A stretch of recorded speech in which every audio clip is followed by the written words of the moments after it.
You know the feeling. It's the sound of paws on hardwood floors before you've even fully opened the door. It's the way the stress of a long, hard day just evaporates the moment you see that face. We often joke about being dog people. We wear the label like a badge of honor on coffee mugs and t-shirt slogans. But if you are one of us, if you have ever looked into the eyes of a dog and felt a connection that you can't quite put into words, you know it's not just a label. It is something deeper. It's not just that we love them, it's that they change us, they heal us. And as it turns out, that feeling isn't just in your head, it's written in your DNA, and it's been there for 30,000 years. Have you ever wondered why you call your dog your baby? Why you talk to them in that specific high-pitched voice? Critics used to call this anthropomorphism, a fancy way of saying we're projecting human feelings onto animals. But we know better, and now science backs us up. When you look into your dog's eyes and they look back at you, something incredible happens. Your brain releases a massive surge of oxytocin. That's the love hormone. It's the exact same chemical bond that a mother shares with her newborn infant. But here's the magic. It's not a one-way street. When that dog looks at you, their oxytocin levels spike too. They aren't just begging for food. They are literally hugging you with their eyes.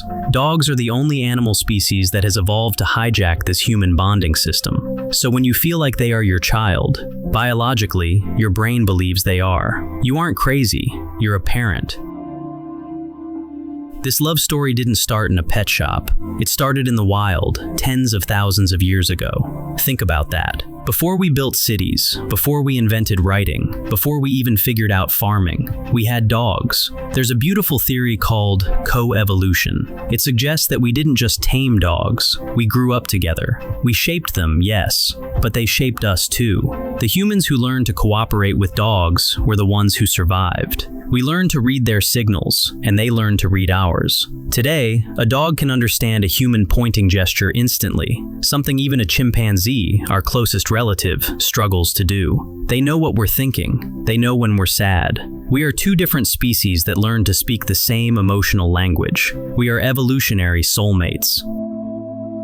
And because of this ancient bond, loving a dog actually makes you a better human being. Have you noticed how the world seems a little friendlier when you're walking your dog? That's the social magnet effect. You aren't just a person on the street anymore, you're a guardian. You signal to the world that you are capable of care, patience, and love. For the guys out there, listen up. The research is clear. Men with dogs are perceived as more attractive and more likely to be long-term partner material. Why? Because the way you treat your dog tells the world you have a good heart. It's the ultimate character reference. But it's more than just how you look. It's how you feel. Dog people tend to be more social, more resilient, and more agreeable. In a world that can be lonely and disconnected, your dog is your anchor. They force you to get up, go outside, and engage with the world. But the most powerful part of being a dog lover happens in the quiet moments. When the world is too loud or your heart is broken, who is the first one there? They don't need you to explain why you're sad. They don't judge you. They just are. Simply petting a dog lowers your blood pressure and drops your cortisol, the stress hormone. They are biological healers. They absorb our anxiety and replace it with a simple, pure joy. They teach us the hardest and most important lesson of all, how to live in the moment. A dog doesn't worry about yesterday's mistakes or tomorrow's emails. They are here, right now, just happy that you exist. So go ahead, talk to them in that silly voice. Call them your baby. Let them sleep in the bed. Because they aren't just pets. They are the witnesses to our lives. They are our protectors, our confidants, and our oldest friends. You don't just love dogs. You are part of a 30,000-year-old love story. And looking at that wagging tail, I'd say it's the best decision we ever made. If you enjoyed this video, please hit that thumbs up button. It really helps the channel to keep making new videos. Thanks for the support, and I'll see you in the next one.